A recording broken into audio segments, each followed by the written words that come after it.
Mahirap po ang pumunta, tumayo, at magsalita sa inyong harapan. Pero noon pa man, alam kong walang madali kapag ikaw ay Marcos. Nanginginig ako at ang aking boses, hindi dahil ako'y natatakot sa inyo, kundi dahil nalulungkot po ako. Ipagpaumanhin ninyo kung sa gitna ng pagsasalita ko, ako'y hihinto, hihinga dahil sa bigat ng aking kalooban. Pero hindi yan ang dapat kong ihingi ng paumanhin. Hindi yan ang kasalanan ko sa bayan na dapat ihingi ko ng tawad.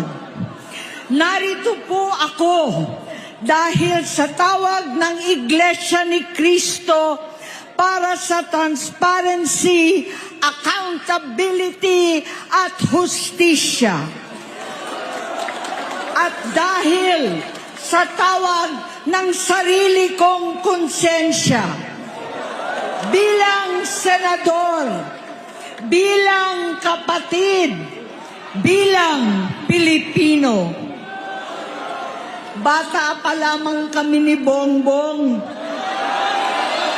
Alam na ng buong pamilya ang problema sa kanya.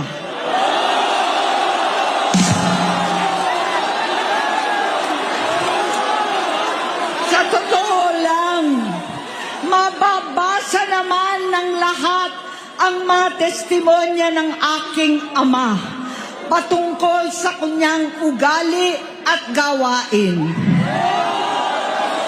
Noon, dahil may tatay pa kami, hindi ko pa siya responsibilidad.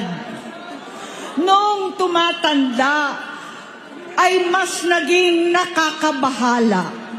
Batid ko na nagda-drug siya.